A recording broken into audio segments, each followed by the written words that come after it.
Dan Leach back here in Chicago at Benzinga's Cannabis Capital Conference.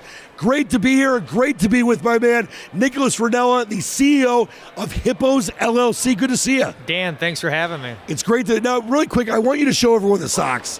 Home is where the weed is. Where the weed and those come from Mom? Those came from Mom. So these are my speaking socks. You know, I was up earlier on the panel up on stage. I told my mom I'd wear them when I was at the Miami conference. I wore them then. They gave me good luck. I'm wearing them again today. I love it. Well, and now I get to have you, so it's like the luck keeps going on. That's right. Let's talk about Hippos LLC. You got such a fascinating business. Let everyone know what you're all about. So we're a vertically integrated company in Missouri. We were one of the original companies, which there's not really a lot of us out there left in Missouri. There's been a lot of consolidation. So we're one of the original operators. We have 3 dispensaries. We have one in Chesterfield, Missouri, which is a suburb of St. Louis, one in Columbia, Missouri, which is where the University of Missouri is, which is the only school in the SEC that has recreational cannabis.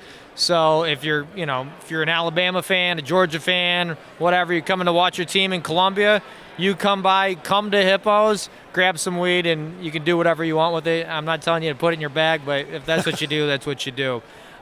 We also have a store in Springfield, Missouri. So then we have our cultivation facility. Our cultivation manufacturing facility is located in the Ozarks. So, you know, I'm from the Illinois originally. It's kind of like got the Marty Bird thing going on. Go from Chicago down to the Ozarks. Now we've got a cannabis company down there. So well, and listen, you mentioned you're one of the originals, one of the veterans, one of the stalwarts.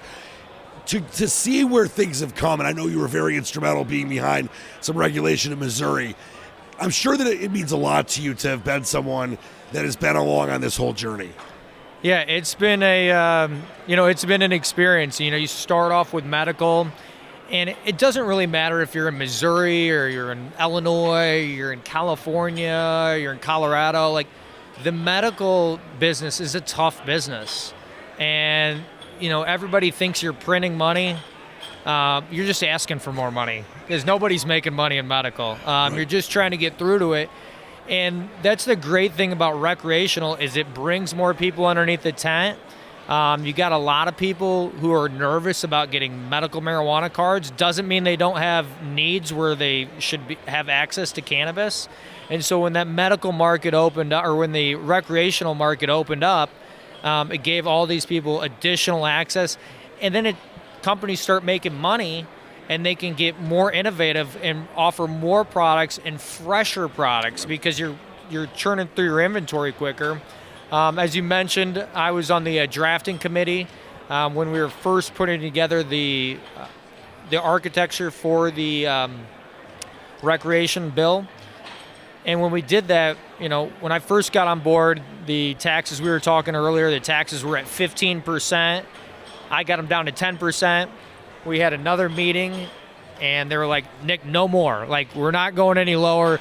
10% is the lowest in the country. I said, I don't care. You know, I want to go lower. So we got it down to 6% because, you know, just because it was 10% somewhere else or 15% doesn't mean it was right. And I think people forget we already pay a sales tax. Right. So I was ready for it to be at 0, and I wanted to be treated like everybody else because the consumer doesn't care. It's about giving the consumer access, and that's what we wanted to do. And so we were able to lower the taxes because we all know there's a black market. There was a black market before there was a medical market, before there was a recreation market. Now we have the legal market. Let's give people product at a fair price, and that's what we were able to do with this low tax we have in Missouri. Yeah, just because 10% might be the lowest doesn't mean it's right. Exactly. And you're heroic for the work you did on that. Now, listen, I come from the sports world, and I know you're connected to some former NHL players. Absolutely. So some of our investors that are very close in the business, we have Barrett Jackman. He was Rookie of the Year at one time in the NHL. Shout out Barrett. We have Kelly Chase, just got inducted in the St. Louis Sports Hall of Fame.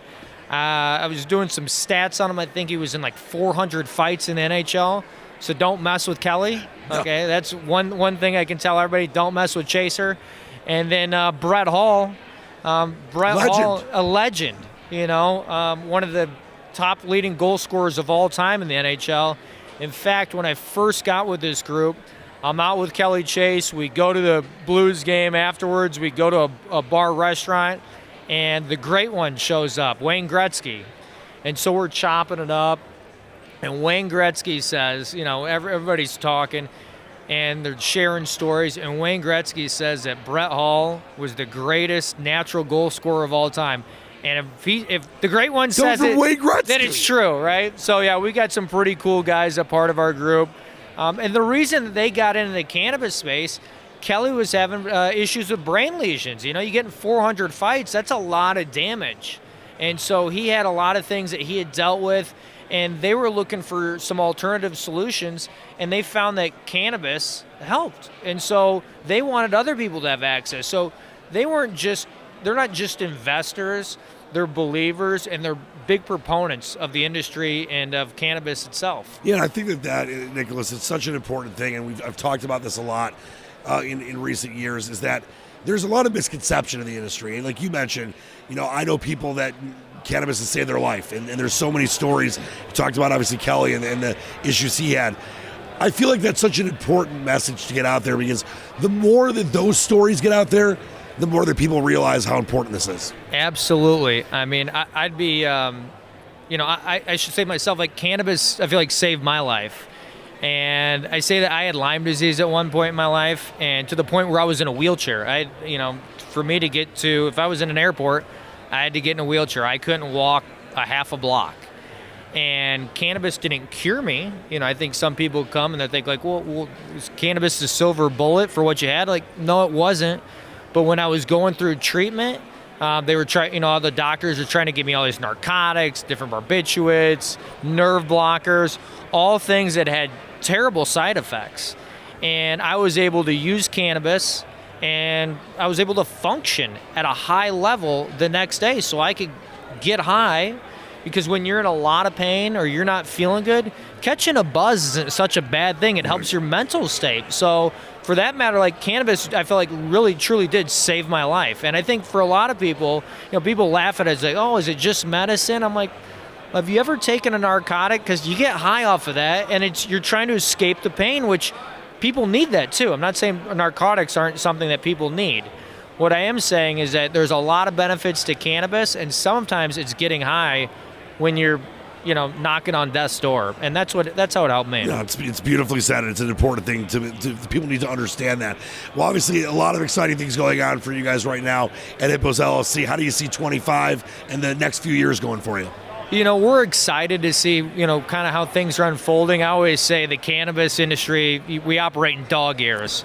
So when you're looking at 1 year, you're really looking at 7 years. And when you're looking at, 2 years, you're nearly looking at a decade and a half. So we think there's going to be a lot of change. We think there's going to be consolidation, some normalization within the market, within pricing and everything else. Patients, as we call them in the medical market, and our regular consumers in the recreational market, they're starting to understand the brands that they like and the different things that, those things are starting to get normalized for them. So we expect to see more of that.